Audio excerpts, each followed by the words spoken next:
Well, welcome to Newscasting Ancient Times.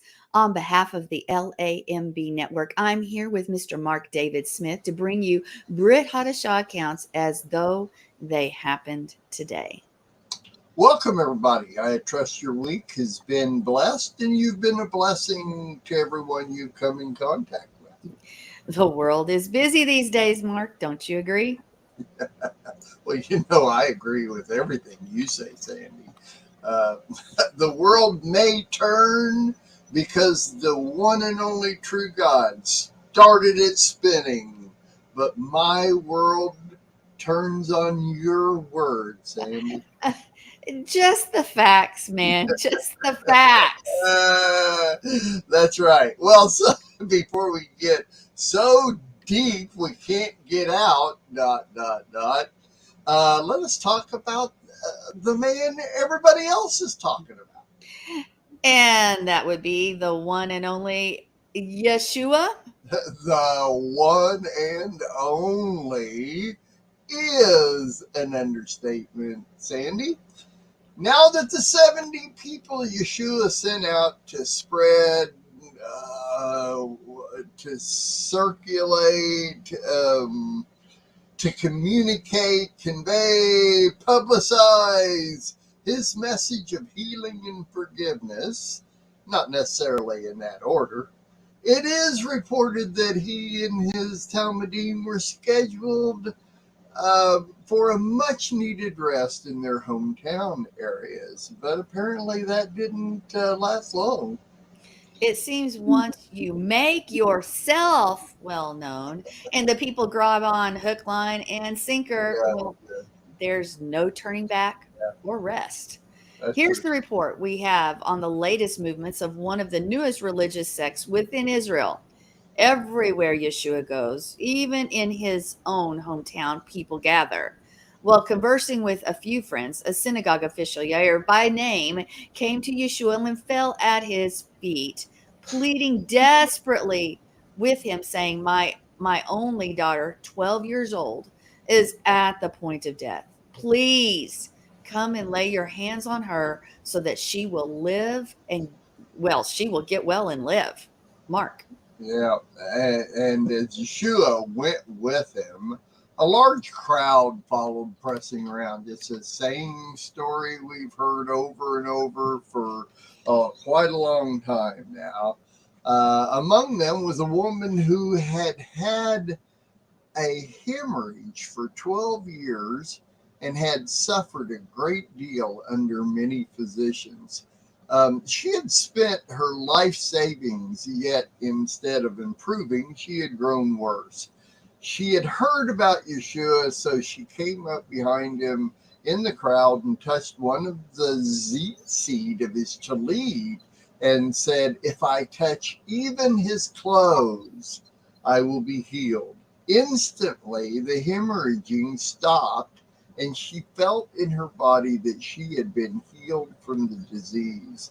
At that same moment in time, Yeshua, aware that power had gone out of him, turned around in the crowd and asked, Who touched my tallit? His Talmudim responded, You see the people pressing in on you, and still you ask, Who touched me? But he kept looking around to see who had done it. When they all denied doing it, Kepha said, Rabbi, the crowds are hemming you in and jostling you. But Yeshua said, Someone did touch me because I felt the power go out of me. The woman, seeing she could not escape notice, frightened and trembling because she knew what had happened to her, threw herself down in front of him and confessed in front of everyone that it was she who had touched him. Courage, daughter, he said to her.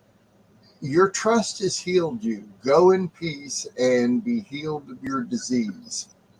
And based on the report, she was instantly healed. Sandy? While Yeshua was still speaking, people from the synagogue official's house came saying, Your daughter has died. Why bother the rabbi any longer? Ignoring what they said, Yeshua told the synagogue official, don't be afraid, just keep trusting. Yeshua let no one follow him from this point on except Kepha, Yaakov, and Yochanan, Yaakov's brother. When they came to the synagogue official's house, they found a great commotion with people weeping and wailing loudly. On entering, Yeshua said to them, why all this commotion and weeping? The child isn't dead, she's just asleep. And they jeered at him. But he put them all outside, took the child's father and mother and those that were with him, and he went in where the child was. Taking her by hand, he said to her, Talita Kumi, which means, little girl, I say to you, get up. At once the girl got up and began walking around. Everybody was amazed. He gave them strict orders to say nothing about this to anyone and told them to give her something to eat. Mark. Well, we know how that's going to go. They'll never tell anyone about the man who completely healed their daughter at the point of death. Yeah, that's going to happen. Uh-huh. Well, as the report goes on, so as Yeshua went on from there, two blind men began following him, shouting, Son of David, take pity on us. When Yeshua entered the house, the blind men came up, and Yeshua said to them, do you believe that I have the power to do this? They replied, yes, sir. Then he touched their eyes and said, let it happen to you according to your trust. And their sight was restored. Yeshua warned them severely once again. See that no one knows about it. I'm not really getting that part of the story, but he just keeps repeating it. But instead, they went away and talked about him throughout that district. How does one not say something after all that, Sandy? And surely Yeshua knew that they would, right? Yes, Mark. This is all too much of a mystery. I have to believe that all will be revealed sometime soon. This can't go on much longer, can it? Well, there's still more to this report. Uh, Well, I so, see. I see you take that. You take that next part. well, as they were going, a man controlled by a demon and unable to speak was brought to Yeshua. After the demon was expelled, the man who had been mute spoke, and the crowds were amazed. Nothing like this has ever been seen in Israel, they said. But the Pershing from the local area and watching Yeshua very closely said, it is through the ruler of the demons that he expels demons. Why don't you finish the report up, Sandy? Well, the report finishes saying Yeshua went about all the towns and villages, teaching in their synagogues, proclaiming the good news of the kingdom, and healing every kind of disease and weakness. Yeah. When he saw the crowds, he had compassion on them because they were harried and helpless, like sheep without a shepherd. Then he said to his Talmudim, the harvest is rich, but the workers are few. Pray that the Lord of the harvest will send out workers to gather in his harvest. Recruiting. Yeshua is always recruiting. Yeah, I got the same feeling. Well, they've been at this for a very long time, Sandy. I wonder what his plan for the future holds. I think it's more of the same, but I will say the scenarios they come across have their own characteristics and personality. And at the same time, they act as though this is all well, they know how to do it or have ever done. And they do it with authority and honor. I do have to give them that. Well, it's true. There you go. There you have it, folks. These are the latest adventures and sayings of Yeshua, the self-proclaimed Messiah of Israel, and all those who follow him. Certainly some things to consider. As always, the jury may still be out on this one, Sandy Lou, but I have a feeling when we get to the end, the evidence in Yeshua's favor will be overwhelming. At least it's kind of growing that way for me. Thank you all for joining us for another edition of Newscasting Ancient Times. Be a blessing to everyone you meet. Have a blessed day.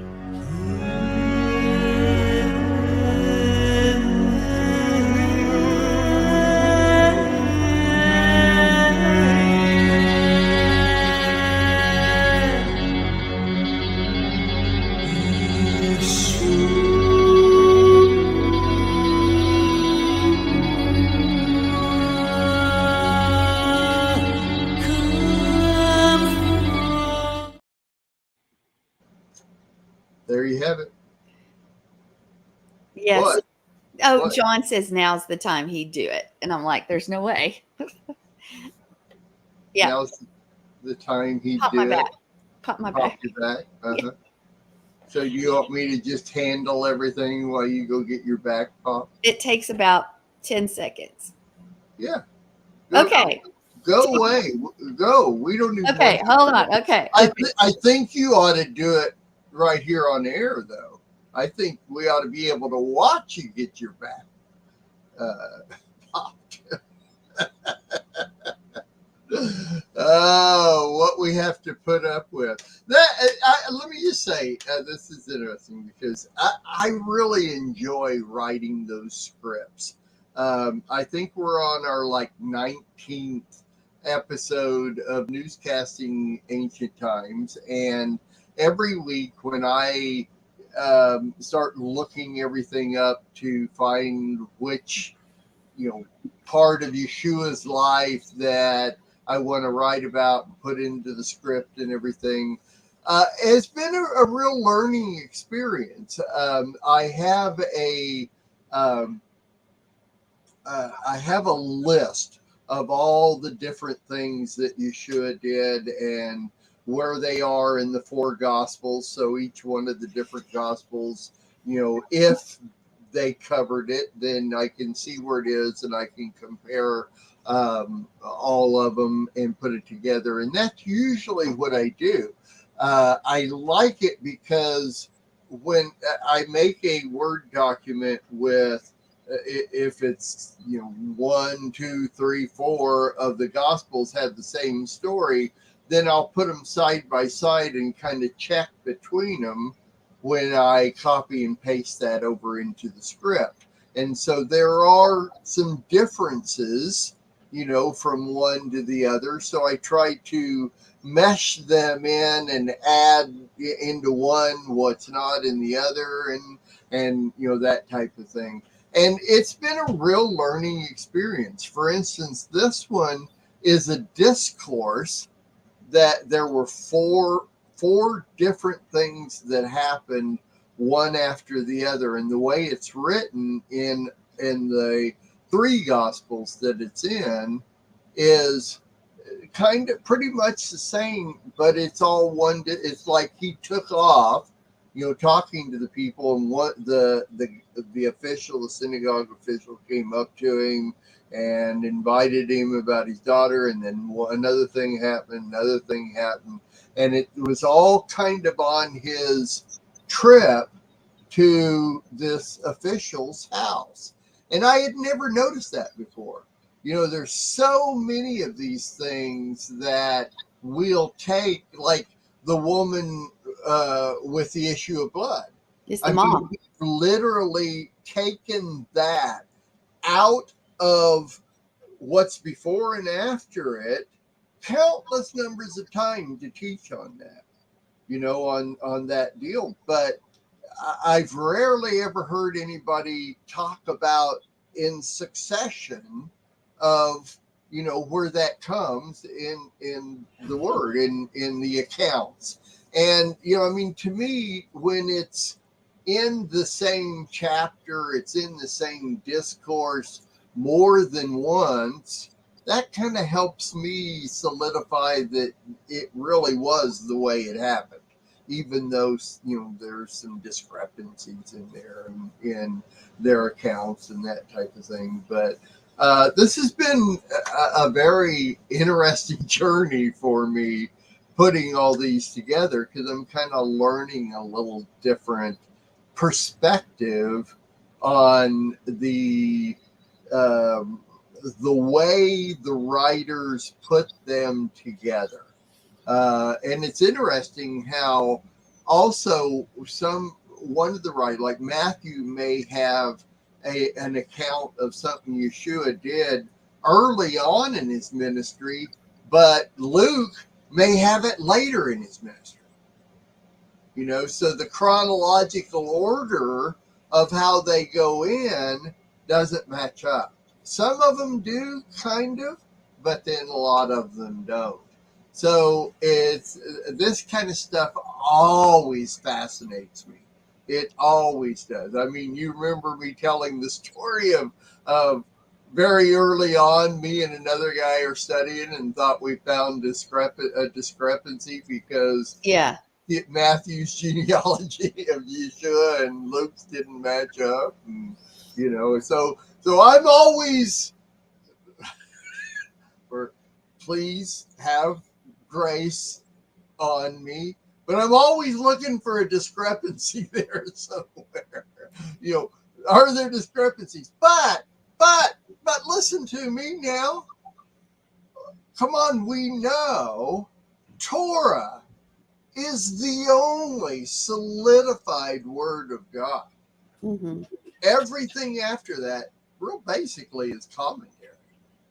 On Torah, it's the stories of what happened after they left Egypt and all that kind of stuff. And so that's my perspective on it, anyway. Well, and I love us going through and doing this because so often people neglect. We focus. Okay, groups sometimes have a tendency to focus so much on the first 5 books, they forget the rest of Scripture. I remember years ago at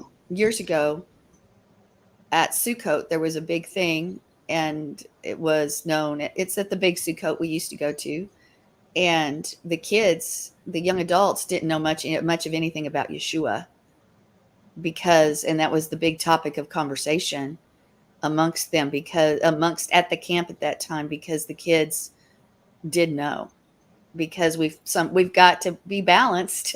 It's all about Yeshua. If the word isn't centered on him, then we lose it. And then there's some other things when we take little parts of the miracles that have happened away from each other. It is, tradition says that the lady that was healed with the issue of blood is actually the mother of the girl that was raised from the dead. And you don't get this. Yeah, you don't get to, she's been suffering for 12 years. The girl's 12. There's a whole bunch of things and messages I've heard on that. And you miss that.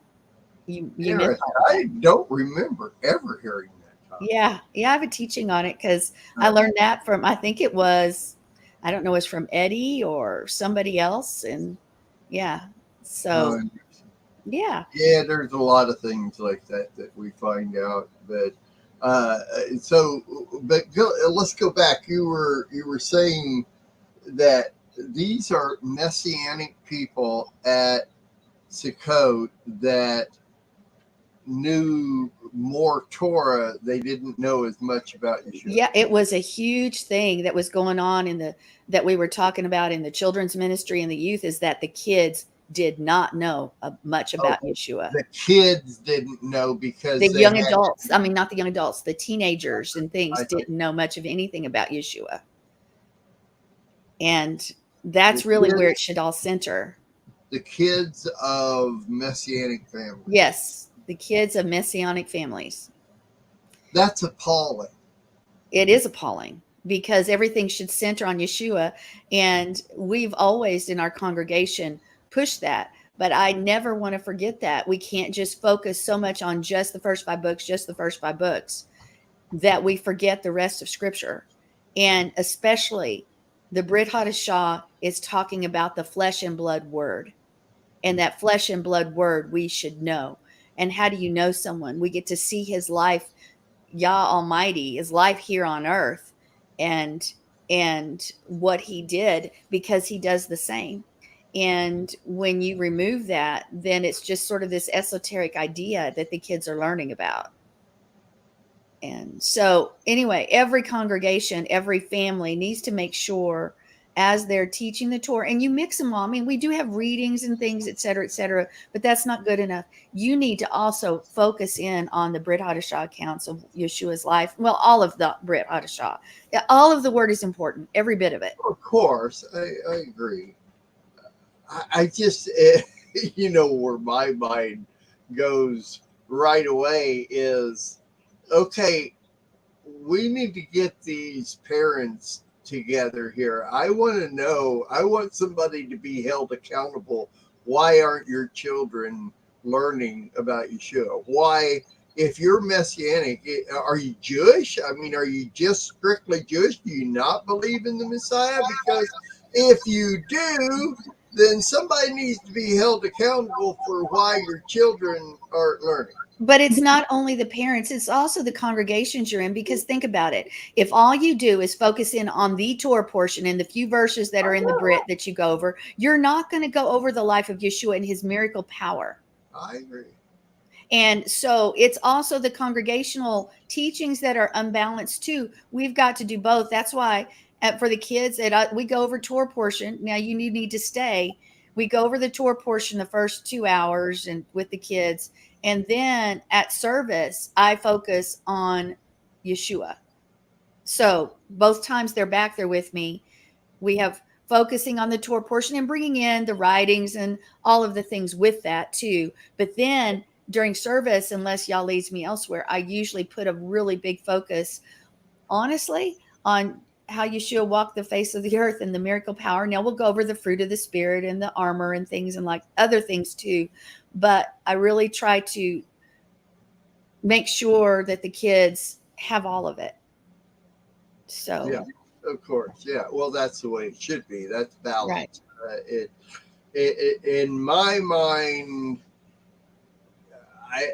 I guess it's because I just never thought of it any other way. Is you don't have Torah without Yeshua, and you don't have Yeshua without Torah.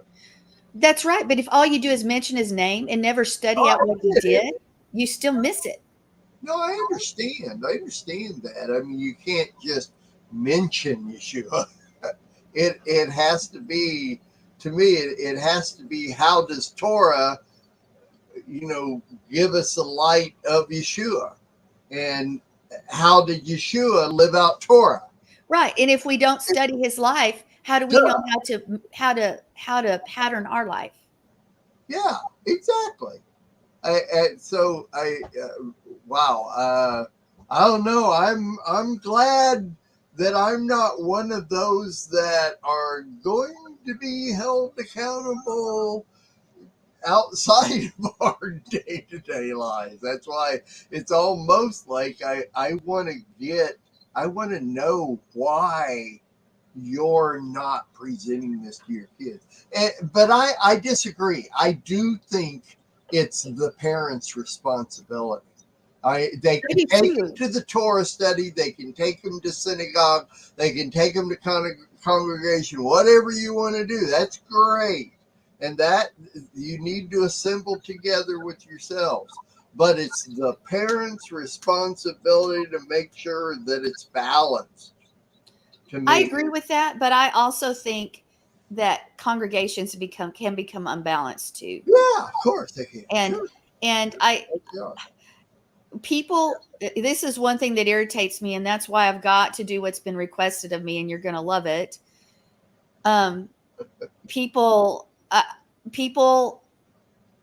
have this tendency to forget about the generation that's about to come up and be the leaders. And I think I told you about it, and I've got to pull this together because I'm going to do it. It was requested of me because I had some kids from some other places that came, and they aren't church kids. Their family believes, but they're not church kids. In other words, they don't go to church every week. And they learned so much in the couple weeks they were with me that I had a request that I go ahead and do teach, have a weekly teaching. I couldn't do it live, but it'd have to be pre-recorded, where I go through and do like kids ministry, kids tour, kids, all of it.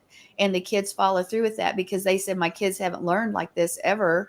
And they know they're learning from you, and it's neglected, and it is neglected in our community. And we've talked about it before, but now I've had multiple requests from people that don't live in Amarillo, Texas. Would I please put forth that? And I know Lamb would carry it if I do. So, I mean, I haven't said that, but you and I have talked about that concept before. Sure. And Sure. so, that's one of the things that's upcoming from me is I'm going to be doing a kids thing. And the reason it can't be live is because kids are loud and you couldn't hear. No. Maybe I could Come bring in one or on. two quiet kids and do it like that, but having live teaching with a whole bunch of children in the room, it echoes and it would just be chaos. It wouldn't Oh, be chaos, but it would be hard to hear. and But when I was requested that, and it's something you and I have talked about before, and I've thought about for years, and I was like, I've just got to pull it together. So, and what'll happen is I'll have a website where you can download the information as well. It'd be, of course, attached to Life of Worship, but I figure it'd be on our cool. channels. So Well, that's coming. yeah, but every show on Lamb, even the canned shows, have their own page.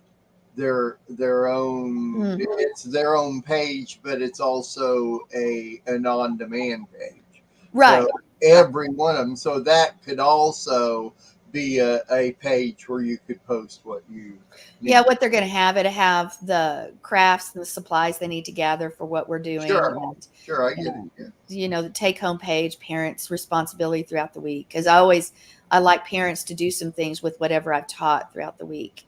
So anyway, it's all coming. Maybe I'll just talk to Joe, and maybe Joe could send me a little portion of puppets that we could add to the teach. See, Joe, we're thinking about a whole thing here. So yeah.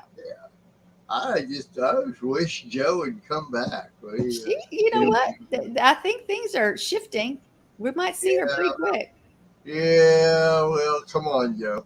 We're waiting on you. Anyway, well, yeah, parent accountability. I don't know. You and I did great. Look at our kids. I mean, I only have one kid. You only have one kid, and they're just flourishing in the Lord and the whole thing. So, yeah, I have the right to say parent accountability. Raise your kids right. It's the right thing to do. I don't And model. Here's another thing. Model what you do. What model to them? Be an influence. You mean be an influence on They're our going to children? do what you do regardless of what you say. Well, yeah, that's true too. Yeah. Ooh. Now, never mind. All right, we're gonna enough about that. We're going to jump over into part 2. Is that what we call this? No, we don't call this part 2. We'll be right back after this.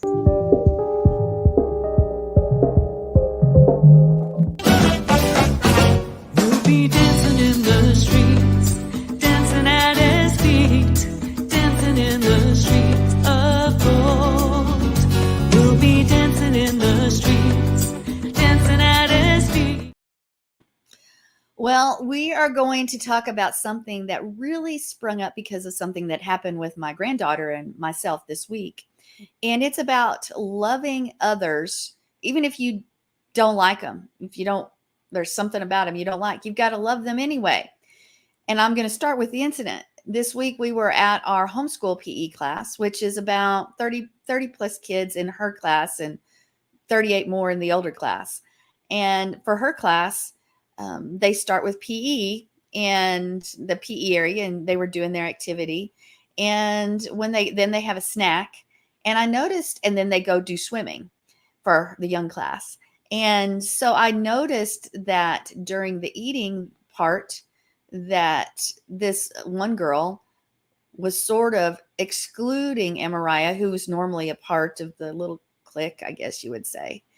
And they wouldn't talk and thing. And because of that, they wouldn't talk to her and things. And then I noticed after they were through with that and we went in waiting to get into the pool, that they came up and that Amariah was like, she's mean to me, et cetera, et cetera. And I gathered all the girls together and I said, okay, does anybody here have a problem with another girl? And so there was 4 or 5 girls there. And I said, if you do, and I talked to him, I said, is that the way the Bible tells us to act? Now, this is not just Torah kids. This is homeschool kids. So I said, is this the way scripture tells us to act? I said, because Jesus would not act like this. And I said, we're supposed to love each other no matter what. So who has a problem with somebody? And this girl that had a problem with Amariah raised her hand and she says, I don't like her. I says, why do you not like her? And she sat for a minute. She said, I don't like her face. And the push comes to shove. It probably happened because during the game in PE, they were jumping through hula hoops and then did rock, paper, scissors. And whoever won that round went forward and the other one had to move to the back of the line. And she did have to move to the back of the line a couple times from Amariah. So that may be the truth. But nonetheless, I said, okay. Is that anything that this girl here could change? And I was pointing to Amariah and they said, no. I said, are we supposed to judge each other by their faces or what they wear? And I made it a teachable moment because later the girls were all playing together. And of course they said no, and et cetera, et cetera. Now we may say, oh, that's horrible. But how often do we do the same thing? I don't like the way they look. I don't like the way they dress. I don't like the competition she might be, because girls, we're the worst. Let's be really honest here. Women are the worst at judging other women and making assumptions, especially if they're a threat. And so there's a lot of reasons we can decide we don't like someone, because we're going to bring this to us now. This happened to the kids and it still happens to a lot of kids, but we're going to use it because it happens to us too. Maybe it's because our personality types just don't mesh together or something else. But one thing for certain is that we can choose to think about the person the way we want to. And because if we choose, whatever we choose, it can affect their life, but it also affects our own joy. It affects our own happiness. It affects the way we see the world. So John 13:34 says we're supposed to love each other. And 1 Corinthians 13:4-7 says love is patient, love is kind, it does not envy, it does not boast, it is not proud, it always protects, always trusts, always hopes, and always perseveres. Now you say, okay, well, that's easier said than done. Well, the word also says we're supposed to love our enemies. Now, it's easy to love a friend, but is it easy to love an enemy? And how often do we make enemies and we don't even know the people that we've made enemy with, that in our mind that we are enemies with? That happens too. Okay, we have that scripture. We've heard it. It's in our heart. But let's talk about what else Yah says. 1 Samuel 16:7 says that Yehovah said to Shemuel, don't pay attention to how he looks or how tall he is. It's because to how tall he is, because I have rejected him. Yehovah doesn't see the way humans see. Humans look at the outward appearance, but Yehovah looks at the heart. Okay. He looks at the heart. Now, we can learn to think about other people the way that God thinks about them. This is one of the prayers I always pray. Father, help me to see them through your eyes, not my own flesh, because my own flesh is very fallible. My own flesh can make quick judgments. My own flesh is stinking thinking sometimes, and we've got to shift that. Father, let me see and let me experience them the way you would, not through my eyes of flesh, because we need to walk in love. And how does it begin? It begins with our mind. It begins with the choice that we make. Our thoughts, good or bad, have tremendous impact on those around us. What we think will eventually come out, but there's power in that. And guess what? When we think negatively about someone or something, it's going to show on our face. It's going to show in our body language and in our behavior towards people. And people know, because there's discernment. there is discernment, and we know when we're not quite accepted. I know when I, as a grandma, walk into a room of mothers and I feel out of place, and I try to drum up a conversation, and it's not usually accepted because I'm the old woman, and it's just the way it is. And here, even with all of my years behind me, I sometimes still feel the sting of that, and you can't hold on to it because we're not supposed to take on that. The enemy would want us to do that. But I want us to look at this verse one more time. Excuse me. God sees not as man sees, for man looks at the outward appearance. Let me get a drink of water real quick. But y'all looks at the heart. Now, that when you look at the NASB, that's what it says. But the literal translation is a little different when you look at 1 Samuel 16, verse 7. It says, for man does not see what he sees. For man looks for the eyes, but Yahweh looks for the heart. So let's look at that, the way that literal translation looks real quick. Well, we know that heart in Hebrew is lev. And it can mean the human organ, the heart, but that's the concrete physical heart, the organ in the chest. But it more often refers to the immaterial makeup of a person, your soul, your personality. It represents this idea of emotion, your heart, the lev. Usually, and scripture represents that idea of emotion as that seed of emotion. In fact, the Tanakh, or the Old Testament usage, usually attributes it to your heart, which are things like love and loyalty and joy and conscience and anger and fear and anxiety, and just name the emotions. That's usually what's attributed to your heart. So it's not necessarily going to be that physical organ within the chest. In modern terms, we might actually say that it's the real us. Is it the real us? It's the center of man's will. It's the center of man's thoughts, man's emotions. But notice this, because Yahweh tells Samuel that men do not see what they think they see. You and I do not necessarily see what we think we see. We look at an outward appearance and we make judgments on whatever we see outwardly. And as much as we would try to say, no, we don't do it, there's part of us that still does. And we can fight against that, and we can go beyond that. But our initial quick judgment often is, okay, here's the package. This is what I see. So we look on that outward appearance and make judgments on that basis. And even when men gather personal information and insights about you, let me ask you this question. They see you and then they have a little bit of information about you, but do they know you? I think you and I would both say, no, they don't know us. A lot of people don't know us because there's so much more to us than our outward appearance or a few things that you know about on paper. That's not us. There's so much more. So why do we judge so quickly? Why do we make a decision to exclude someone or to treat them a little differently or not let them completely in because of the way they look? Because that's not the way Yah does things. That isn't, because Yahweh is different. He doesn't put stock in our appearance. He looks for our, if we go back to the modern term, our real self, that inner being, who we really are. And it is this, he knows us thoroughly. He does. It's this idea that he does.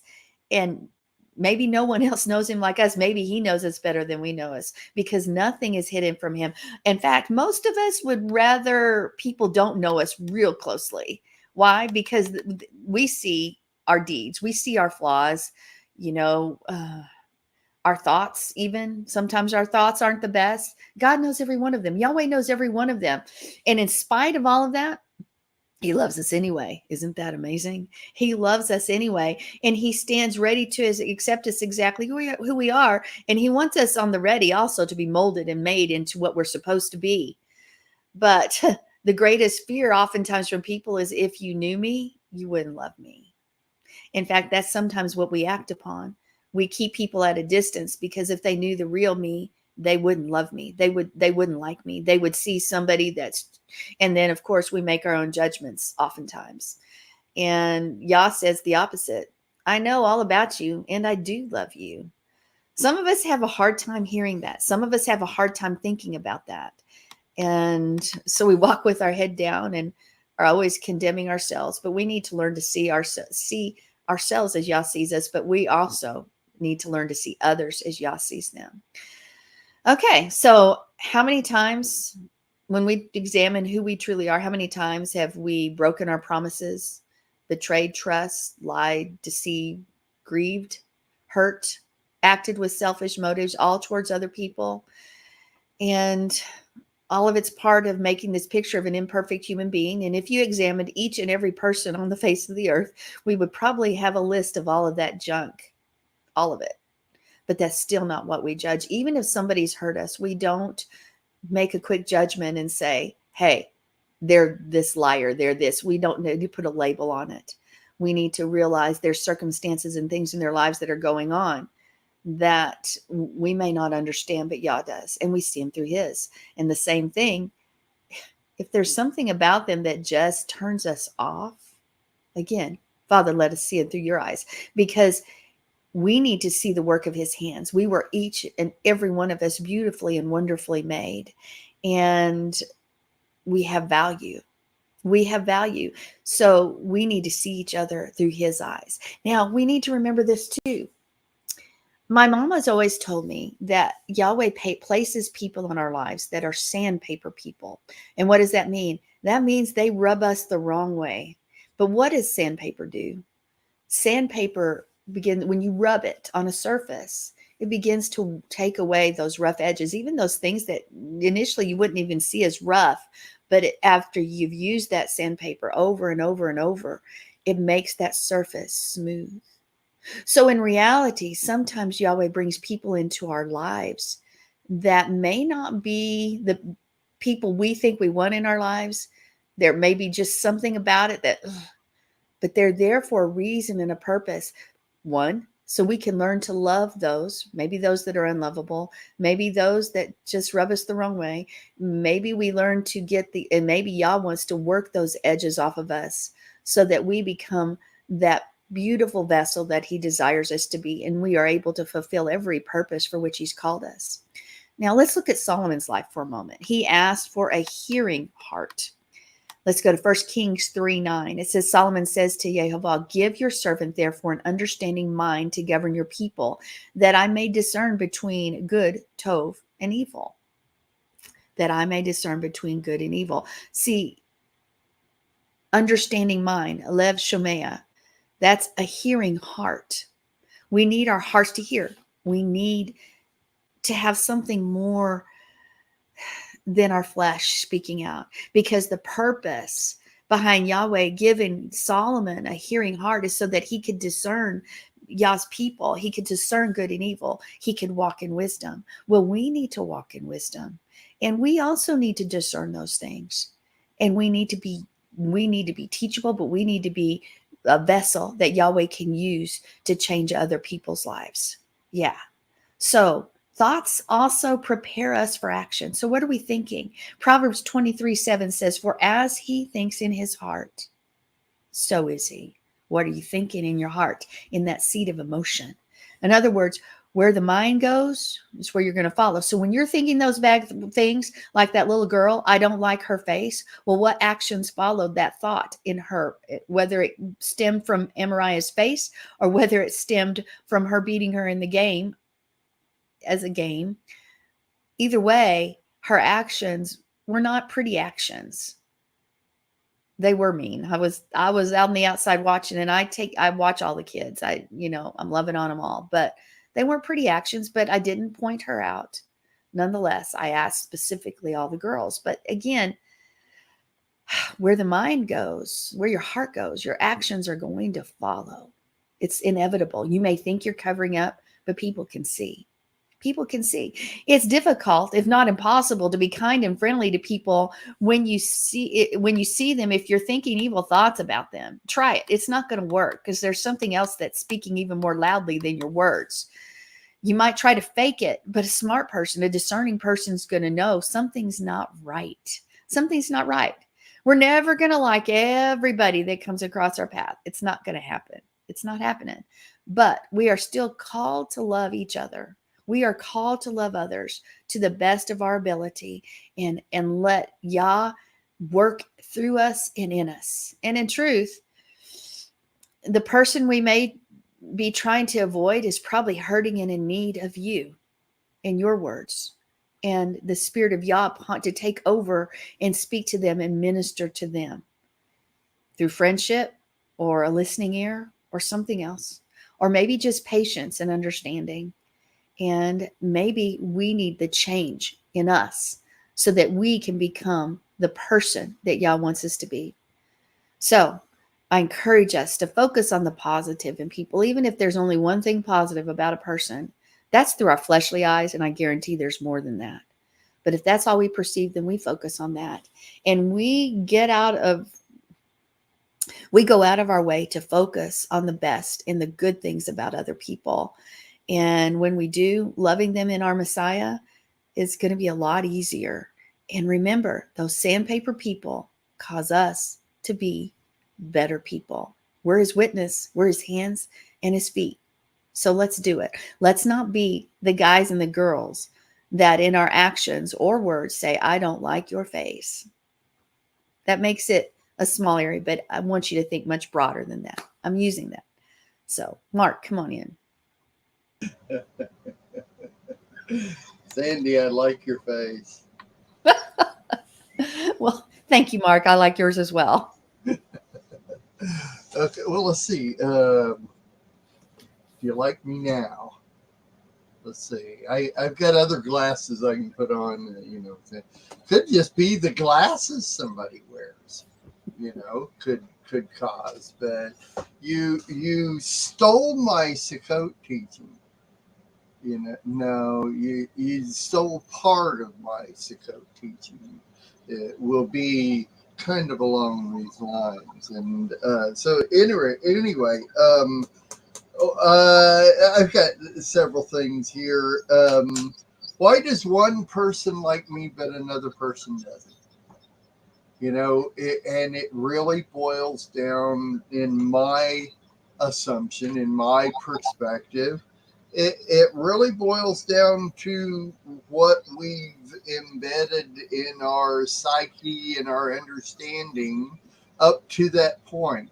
The little girl that didn't like Amariah's face, to me, several things pop up. Now, to an adult, there are lots of different facial types of people in the world. And let's just say a certain race of somebody and their gender and everything did something wrong, and I really hated what they did.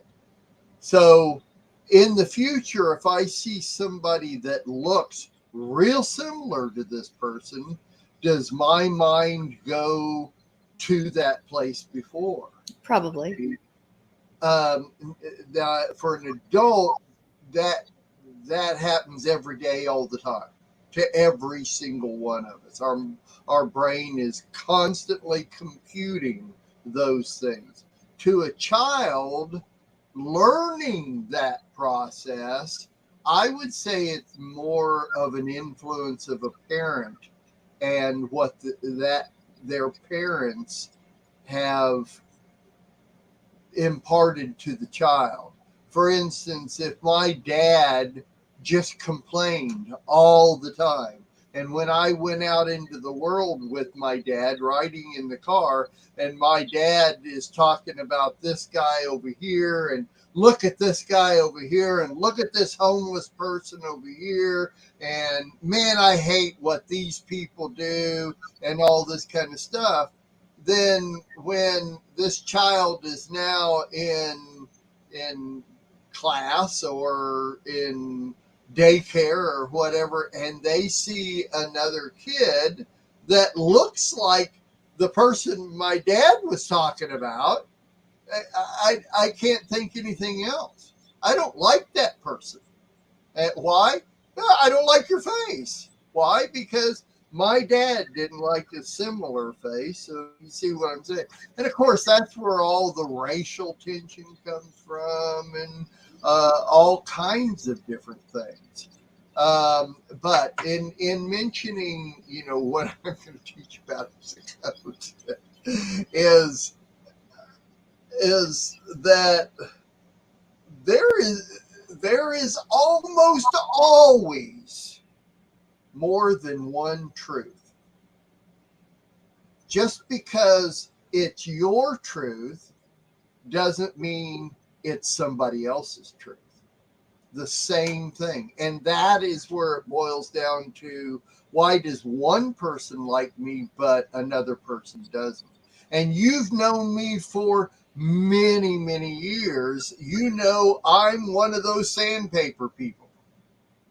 I rub a lot of people the wrong way just simply from my personality and conflicts. In other words, if something happens and I perceive that what you've done in general is not really or it's a manipulation, or it's something that is not going to make things go right, then I might confront you on that. I might not just go full force, on you, but I may mention a couple of things that brings that to light and everything. That causes sandpaper to some people. That causes conflict, even though that's not what I'm doing. So the way people see that with me is that they don't like me, or they would rather just not deal with me. For instance, with the Lamb Network, and I have to work with a lot of people, producers in the past, all the years we've been doing this, and people right now, is that I just hate it. But when somebody comes to me, the first thing out of their mouth is, I don't want to bother you, but I know you're busy, but I've never not wanted to help you for any point at all. If you call me, or usually I'm right. Am I usually right on it, Sandy? If you call me, I take care of something. Yeah. And I don't complain about it. I say, well, I'm busy, but yeah, sure, I'll go do it. You've never heard me come up with that. No. Ever. And neither has anybody else. But I still get that. I don't want to bother you. I know you're busy, all this kind of stuff. Well, I've never instilled that in you before, and I don't want you to feel that I am that way. But sometimes in what I do and say, it comes across, and of course I have confessed it. I have no problem confessing. I was raised by an entire arrogant family. I was instilled to be arrogant. It's the way I am. But I don't want to come across. I deal with that every day. So what I'm saying is that for one person, it's this truth. For another person, it's this truth. And it's the perspective that each individual person has behind them, influencing what they say and do every day. And I have learned this over the years of watching people and trying to understand this person. And one of the biggest things that I have tried to learn to do is to realize that every different person sees the world from a different perspective. And if you don't try to understand that when you're talking to them or when you're trying to deal with them, then things can get skewed, not screwed, skewed. And it's one of those things. For what was I was just thinking of something that I don't know. So, like you've heard me say way back when we were talking about when we're doing interviews or doing shows with other people, is that their opinion is more important than mine. Yeah, yes, I've gotten those words from you. You've heard this, you know it, you work with it, the whole thing. But that is that whole mentality. That's that psychological dilemma that we have to, well, not everybody, but I think most of us with the gift of gab, we have to work with. We have to understand.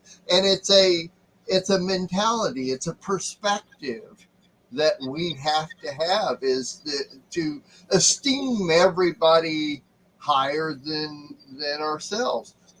You've probably heard me say this, and I've said it so many times as a joke, but I will, just jokingly say, well, I've always thought you as a halfway decent person. I think you're a halfway decent human being, and of course they're going, wow, you don't think I'm decent? You only think I'm halfway decent? And of course, my response is, well, I don't esteem myself as a halfway decent person. So I'm esteeming you higher than myself. So it's just a joke, but it is one of those perspectives that each one of us have a tendency to fall short of, is recognizing someone else. Even when you first meet that person, every person has value. They and that is what I try to live with, is each and every person has value. You can almost tell within a few seconds, minutes, each person's different, of whether or not I'm going to mesh with this person or not. In other words, are we going to find similar interests, and are our interests going to be compatible? Compatible is a big word too. See, so we have to work on compatibility. We have to work on dealing with people. This little girl, you have to, that, didn't like Amariah's face. I'm sure you did, and you handled it real well. But we have to stop and think, that's that little girl's truth. She may have heard something from one of her parents about, this person that looks this way is a horrible person and they're going to be this way. So now at her age, she sees somebody like that. That's why she's going to think. But that's her truth. That's what she's learned. That's her truth. But another little girl sitting right next to her looks at Amariah and thinks Amariah is her best friend, and Amariah can do absolutely nothing wrong in the world. That's her truth. See, yeah. That's what she knows. But we're talking about the same person. We're only talking about Amariah. Amariah is not different to this girl or this girl. She's the same girl. But you see what I'm saying? We don't look at people. We have a generality to not look at people that way. We have been programmed in our lives to put everything in a box. Okay, there's this box, there's this box, there's this box, this box, there's the cat box, there's the raccoon box, there's there's the pretty woman and the very handsome man box, and then there's this person that looks detestable box. Where do we put the people that we come in contact with? Where do we put people that we've known for years? They're all put in a specific box. And our brain is going to go there whenever we meet somebody that looks or acts like this person that we have in this box over here. Now, I just met this person. They look a certain way. They act a certain way. I'm going to take them and I'm going to put them in that box. And my brain is there. When I'm with that person, I'm in that box. See? And I've thought about this extensively. I'm just going through my notes for my teaching at Sakote. There's my, That's a lot of notes. there's my notes. So, and it literally has to do with this. It really does, and it's how we perceive not only the people around us but the world around us. And believe me, there are a lot of different perspectives, but believe it or not, they're one truth or another truth, all having to do with the same thing. They really are. So now I really don't have to teach this at Sakote. No, We'll that's not bring true. this tape and just play it. Yeah, it's not true.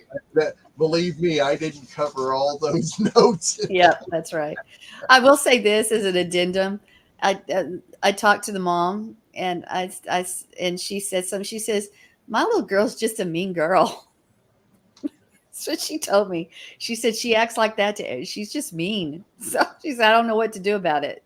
So Let me add another little thing here, and you can kind of relate to this, but in a way, I've always been fascinated with documentary shows on jails or prisons. When they go inside the prison or they go into jails, and you get to see what the life is like inside a jail or a prison. I don't know why, but I've always been fascinated by that. Right now, I'm watching on Hulu. I'm watching a show called 60 Days In, and they've had so much problem in this Indiana. Um, it's not a prison; it's a jail. It's a county jail, but it holds like 300 to 400 people in this jail, men and women. And what the sheriff has done to find out how to solve a lot of the problems is that they've got several seasons, but they take about 6 or 7 people, individual civilians, not criminals, that volunteer for this to go into the jail system as inmates. And they live in the jail for 60 days. And of course, this jail system has cameras everywhere, and they have a production crew and the whole thing. And you get to see their edited version of several different, it's a series of shows. But it's fascinating to me to see the same thing as what we're talking about when somebody new comes into a certain, they call them pods, where you have a certain amount of people that are living in a certain area or something like that, and how the people don't relate to them, but the first thing they do is see that person and they start talking about what they feel about that person.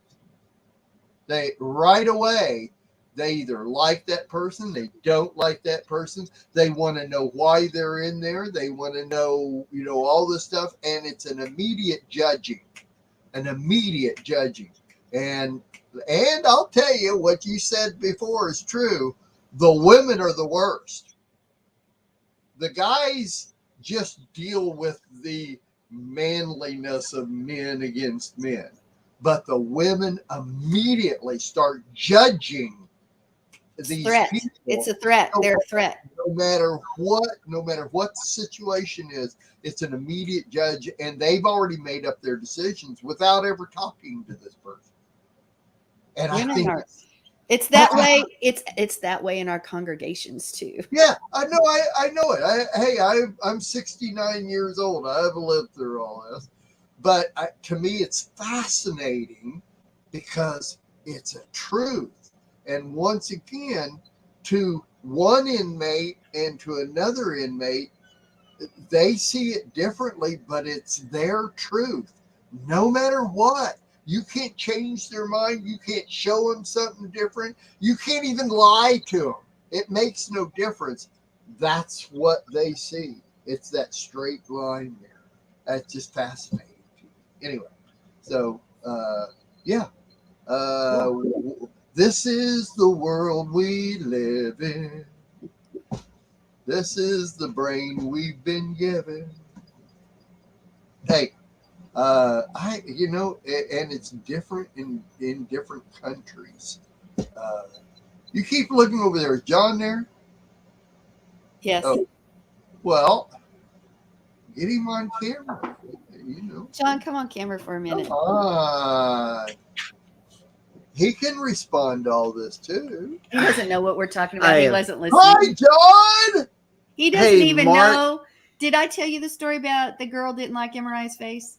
No. He doesn't even know. He doesn't even know. Yeah. So have you been listening to what we're talking about? No. No? Okay. No.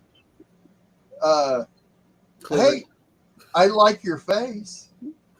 Well, thank you. I've kept it for a while.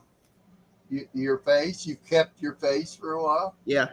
I've had mine for 69 years and 4 days, man. Hey, I've had 2 birthday parties. How about that? 2 of them. That's right. Well, that's special. Threw me 2 different birthday parties. Who threw you 2 different birthday parties? Well, Larry Segari and his wife, Deborah. Larry and Deborah are one of the only friends I have in this area that are Messianic that I have access to or whatever, and they live an hour away. Of course, Bonnie and Lewis. Bonnie and Lewis couldn't have supper with us on Friday night, so Bonnie decided to pay for a meal. We went out to eat last night. And Larry and Deborah also came, and Deborah baked me a German chocolate cake. Is that your favorite? Because that's mine. It is. It's my favorite cake is German chocolate cake with my mom's homemade frosting. Well, I'll bring you some, but I don't know how long that'll last. That is always the cake I want for my birthday is that cake. Me too. Well, look at that. We're liking that too. Yeah. What about you, John? What's your favorite cake? Oh, you know what? I do like German chocolate cake, but I really like red velvet cake. And Sandy's brother, Michael, made a really, really good red velvet cake on Shabbat. For him. Or for Shabbat. And oh my goodness, it was so good. He put some red velvet cake pudding in the batter. And it just enhanced it. You loved it. Well, you need to tell him that. You need to tell him it's your favorite. No, you didn't say it was your favorite ever. He did really good. That's all I can say. Oh, cool. I love red velvet cake too. Sandy, did you know that there are 2 frostings that's supposed to go on a German chocolate cake? Well, I only like one. On the same cake. I know. I only like one. Okay. Well, I didn't know that, but Deborah told me about it last night, and it's really good. I've had them with 2 frostings, but I'm just really partial to the coconut. Pecan. That is just because most frostings. What do I do with most frostings on cake? She removes frosting. It. She cuts it off, sets it aside. She tells me I can have her use frosting. You don't have a problem with that. I've heard you ask for the frosting, so don't go there. Well, that's especially when I have very little frosting and we need to add frosting. I was raised. My mom taught me. The best part of the cake was to get it when it's warm out of the oven, and you don't need frosting on a cake. Now, I'm going to tell you this. If someone could figure out how to do frosting, where when you cut the cake, you have the cake side and then you have the frosting on the top, where they can cut it and there's frosting on either side of the cut. Ugh. Oh, I see. Oh, yeah. It has to be each different slice has to be made differently. Yeah. That would make me have to remove so much frosting from a piece of cake if I ever got one. I don't have quite the sweet tooth like I used to, but Yeah, mine's still there. I don't think it's different. Bonnie was saying last night that as far as she's concerned, if you're going to make her a cake for her birthday, then leave out the cake. Just make the frosting. Just go ahead and give her the frosting. And so I told Deborah, I says, when you ask Bonnie what kind of cake she wants, just ask her what kind of frosting without cake that she wants or whatever. I don't know. Well, I'll tell you this: if you have a serious frosting issue, you're the one who goes down the cake frosting aisle at the store and just gets the can of frosting to eat from it. Now that's a serious issue. Yeah, buddy. No. Different types of people. That's all there is to it. Now, I've never known anybody that's done that, but Hey. Yeah. What's up? Yeah. Well, I know we didn't do an actual ending to our last segment, but since John's here, I didn't know if you wanted us to say anything about our upcoming event. Yeah, of course, definitely. We didn't talk about it in the first half, so first quarter. So do you have any words to tell people that it's not too late? Come join us for Sukkot. I'm telling you. Hold on, which Sukkot? Wait. Isn't Sukkot closed? It's closed. You can't get in anymore. Come on in. We've closed the. No, the come door. on in. Oh, really? Okay. Yeah. All right. And if you want, we can send you a special invitation, but you don't have to have a special invitation. It's wide open. Come and join us for the Life of Worship Lamb Network.tv Sukkot for this year. Victory. It's called Victory. I've seen the t-shirts too. Oh yeah. Cool. Okay. Cool. They are really, really cool. Y'all want to come, not just for the t-shirt. You want to come because we are going to have a blast. We always do. We always say we can't believe it's already over. And it's going to be a great time. There's water in the lake. We're getting fresh water coming across the panhandle these last few days and the next few days. So that water is going to be fresh. We're going to have opportunity for mikvah if you desire to mikvah, but not just come because of that, because we got great campfires. We're going to have great speakers, great teaching, and great worship. We're just going to have a good time. And we're going to have lots of great fellowship. And there's going to be great people there. Skits. They're going to be great people. She's going to be there. I'm going to be there. You're going to be there. I'll be there. So. Wow, how about that, man? Yeah, I can see it. So if you live within 20 miles of Palo Duro Lake in Texas, you can still come to this. No, if you live anywhere. If you live within 3,000 miles, you can still. If you live from anywhere from 7,000 miles away, you can come. We just had a lady from Utah sign up. Yeah, sign up last night. A lady from Utah. There they are. There it is. Okay. Yeah. We would love to have everybody come. I would. I think we need to pack it out. But hey, there's next year. Oh, hey, there's something else that's going on here in the state of Texas. You can still get through the border. There's lots of people coming through the border, and we can have you come join us. Oh, you mean the southern border of Texas? Let's not go there. We have a New Mexico border, Oklahoma border, Louisiana border. Yeah. Well, I'm sure they're all really good people. Yeah. Right, Sandy? I mean, we just did a whole big, long spiel about what we think about people and how we look at people. And we don't want them there because we don't like their face, right? Right. 270 countries around the world can come join us. That's enough. No, the invitation's wide open. Okay. 270 nations. Everyone can come join us. That's right. Well, yeah, there you go. And, the area where we're camped can hold a massive amount. It can hold more than Monty Judah's campground. Yeah, there you go. So just look at it as the second Burning Man of the year. And it's absolutely beautiful. It's not that ugly place like where Burning Man is, you know. It's absolutely beautiful. Well, Burning Man and the spirit there, let's not even. No Burning Man spirits at Arsicote. That's no. right.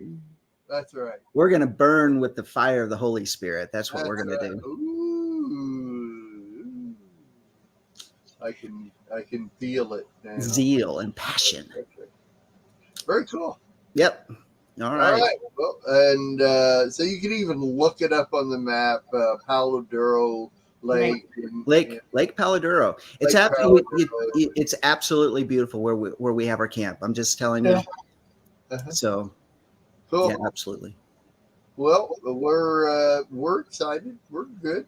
We weren't there last year, but the year before, and we had a blast, and that's good. And so. Hey, are you two going to be doing a skitter something together? A skitter? I had some ideas, and I need to write them down because I keep forgetting. But I've got some ideas for a couple of games and stuff we can play. So hey, sweet. With people, all of us together, and some games that we can play and things we can do. But, I've got some ideas, but there's all kinds of skits that can be done. So, yeah, we'll figure it out. Every year we do good skits. Crazy. Yeah, we do. Hey, and we will also have another special guest that'll be with us. Oh, really? She comes every year. Sugar. Sugar will be there. The Sheba won't. Sugar's going to be there. Sugar's going to be there. Right. Yep. In fact, she's right here laying on my feet. So did Sugar register? Sugar, did you register? Uh-oh. Here she comes. Come here here. She is. Are you bringing any of the raccoons? The raccoons? Yeah. The raccoons will not be there. Okay, good. But Sugar will be there. Sheba is resting, so Sheba's dead. She's not resting. She's dead. Yeah. Oh, but we lost Sheba this year. But we have Sugar, and she's going to be there, and everybody loves Sugar. Does everybody loves Sugar. Yeah. That's right. Well, I don't know about that. We talked about frosting, and now we have Sugar. Can you tell us why she's named Sugar? She was named that before we got her, when she was a puppy, and because she had foster parents. And so we tried to think of a different name.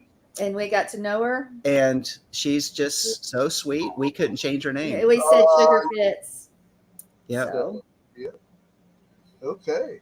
Well. She's special. Yeah, I can't even sit up now. All right. Hey, I got to get going, guys. So I appreciate the little impromptu, and we love you guys. And we'll see you at Sakote. Yeah, we'll see you at Sakote. Oh, we will. You can take your dog too. Come on, Sugar. Come on, Sugar. Come on, Sugar. She's like, I'm too comfortable. All right. All right. Well, we've only got a few minutes here, so and that was fun. That was good. So tell us about your garden. What have you harvested? And are you feeding the entire city of Amarillo, or are you bringing most of it to Sakote, or what? I have been canning. I've been canning a lot. So I've got my garden's beautiful. Okay, wait. Hold on. She made this raspberry habanero jelly, and oh my goodness, absolutely just off the chart. And you will be bringing that to Sakote. I would be glad to bring you some if you like some little bit of heat. You got to like a little bit of heat. Yeah, that's okay. Yeah, I don't mind it. I've eaten that stuff before. It is delicious, but I have habanero. I've got lots of peppers. I've got we're the gardens now, at least in the panhandle of Texas, are about to get their second wind. You know why? Okay. Because the temperatures aren't 100 anymore. We went from 100 last week to 60s this week. Yeah, 100 last week to Right. 60s and 70s this week. So everything is getting renewed, but I'm going to just list some things that I have and I've been harvesting. Of course, I've got okra. I've got lots of jalapenos. I've got habaneros. I've got cantaloupe. I've got so much cantaloupe in there on the table. I've got to do a whole bunch of stuff with it. I've got kale.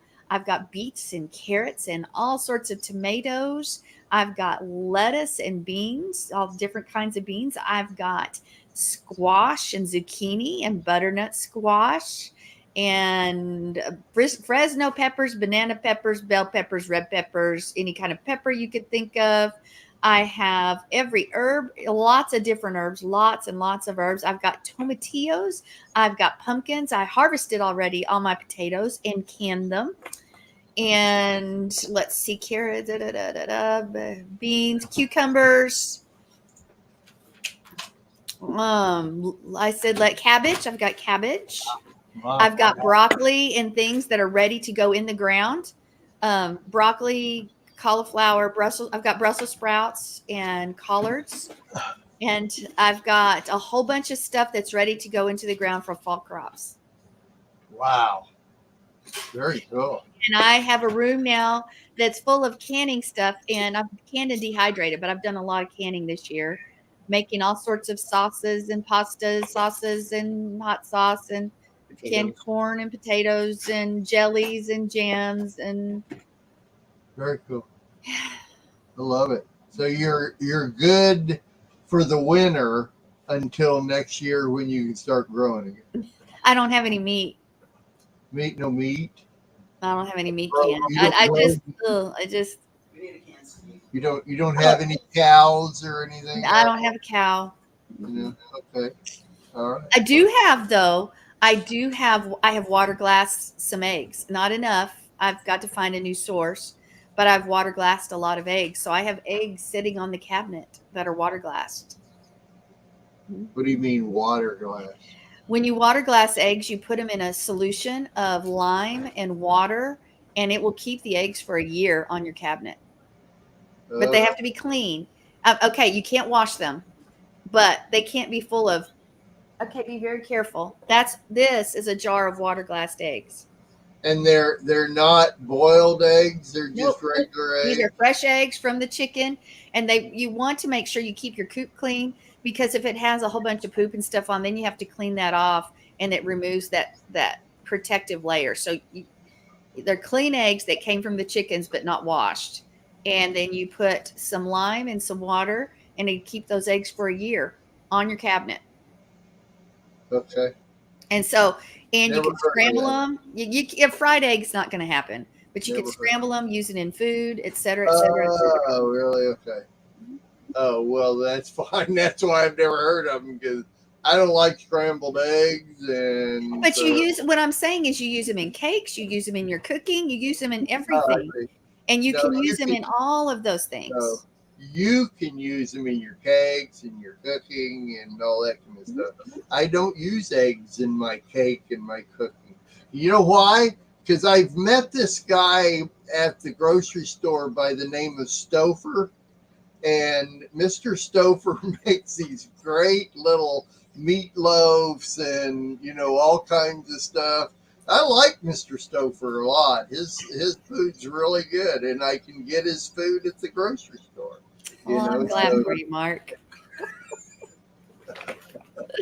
Yeah. John just told me when I said I don't have any meat set aside, he just told me he wants me to start working on that. It's just not enough. Go ahead and get the kids side up. Go ahead and do church. Go ahead and preach, teach. Go ahead and do worship. Go ahead and do Sukkot. And you need to go ahead and can some more and do the garden and can. But now I'm adding some more canning on top of that. Can some meat. Okay. Well, there you go. You need to get on that, though. I mean, you're just you're slacking there, Sandy. You need to get on that. So. I guess so. And something just crashed in the office. So, Yep. Sandy the slacker. That's exactly right. So I got to tell you, you mentioned you have lots of peppers. So I have a great little Sukkot pepper story, and this was like, of course, obviously years ago when there was a part of us that when you have 1,200 people all camping out for Sukkot, you have little communities of people, all over the different places. And our little community was several of us that were very good friends and hung out together and everything. And you remember Tommy and Quentin, right? Oh, yeah, I actually got a friend request from Did you? Tommy the other day, and I thought I was already friends with him. So, yeah. Well, Tommy and Quentin every year grow peppers. And the thing is, though, is they grow all different kinds of peppers, like wheat peppers and like habanero peppers and all these. But when they plant them to grow them, they don't mark them in the ground. So when they come up, they just pick the peppers and they put them all in a container and take them to Sukkot, and you get to pick a pepper and eat it right there on the spot. It may not be hot at all, or it may be a ghost pepper, And so one year it's like, yeah, sure, I'll do this. Yeah, I'll try it. And I got one of the hottest peppers, I think. I guaranteed one of the ones I've ever had on there. And I took a bite of it. Of course, it takes about 3 to 10 seconds for it to hit. And when it hit, it was like, I was yelling and screaming, woo, woo, woo, woo. And it's like I need to stick my tongue into the fire to cool it off type peppers, So after that, every year after that, every time somebody'd see me, they go, woo, woo, woo. That's hilarious. I love it. Gosh, I would tell a pepper story because I have one, but there's no time. There's no time. We're out of time, so we got to go. Well, save it for next week. We'll be back. We'll be back on the 19th of October. Yes. And, yes. It's Sukkot time, guys. So, that's a month away. That's over a month that will be gone. But hey, just still watch Lamb whenever it's on. So we're going to have 10 days when it's only live shows, and there's only like 4 live shows. So we got to go. Sandi, love you. We'll see you in a couple of weeks, and bye, John. God bless. We'll see you. We'll see our audience in about a month. All right. God bless. Have a great Sukkot, everybody. We'll see you soon.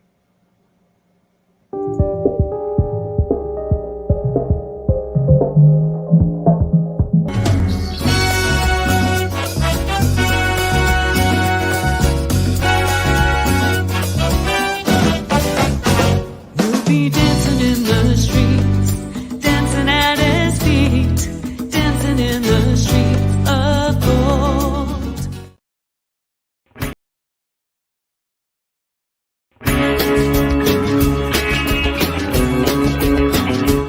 We are richly blessed to bring you what we believe is the fullest, most diverse, yet up-to-date progressive teachings, discussion, and prayer programming you can find anywhere on this planet. Be sure to take the tour of the MessianicLambRadio.com website. I'm Susan Hoogie, thanking you for joining us on the Messianic Lamb Video Network.